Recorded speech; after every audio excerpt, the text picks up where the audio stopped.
আমি রামনারায়ণ গৃহস্থের অমৃত কথা চ্যানেল থেকে আপনাদের কাছে এসে গেছি। এই যে দেখুন, শিরোমণিপুর নাট্য সংস্থার এই যে নাটকটি আপনারা মন দিয়ে দেখুন। এটি স্টেজ রিহার্সাল হচ্ছে। বইটির নাম হলো মানুষই ভগবান মানুষই শয়তান।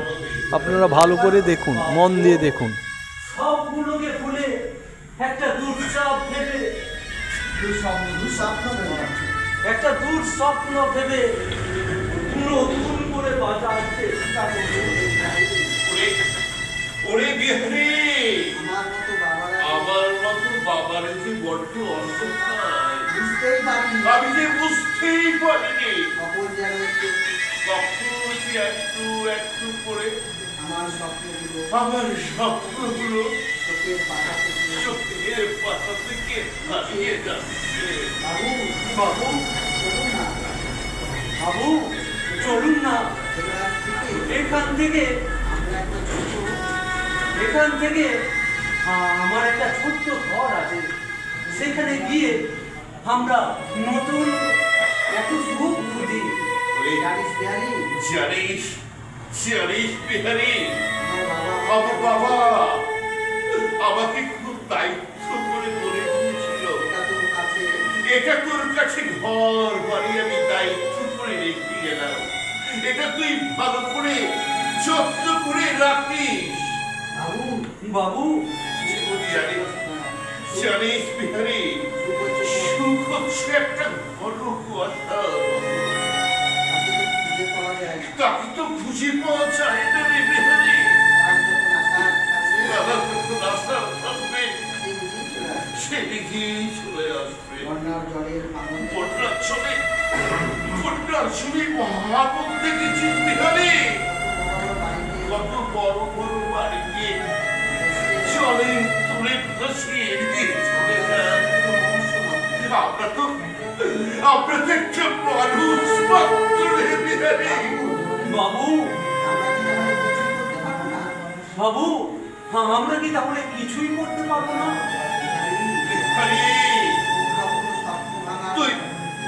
তুই কখনো স্বপ্ন ভাঙার শব্দ শুনেছিস? তার কি যন্ত্রণা, কান্নার আওয়াজ। বাবু আমি চাকর বাকর মানুষ, ওসব আমি বুঝি না। আমি রাস্তায় ঘোরাঘুরি খাচ্ছিলাম, আপনি আমাকে রাস্তা থেকে তুলে না নিয়ে আসলে ওই রাস্তার শেয়াল কুকুরে আমাকে ছিঁড়ে ছিঁড়ে খেয়ে ফেলতো। কেন ওই পুরনো কথাগুলো তুলছিস রে বিহারি? বাবু মনে পড়ে গেল। ও বাবা, তুমি এখানে? আমি তোমাদের কত খুঁজে বেড়াচ্ছি। তোমার সঙ্গে না আমার একটা জরুরি কথা আছে। জরুরি কথা বল, কি বলবি বল। তুমি এত চিন্তা করছো কেন বাবা? আমি তো আছি নাকি? আমি ঠিক আছি। আমি ঠিকই আছি।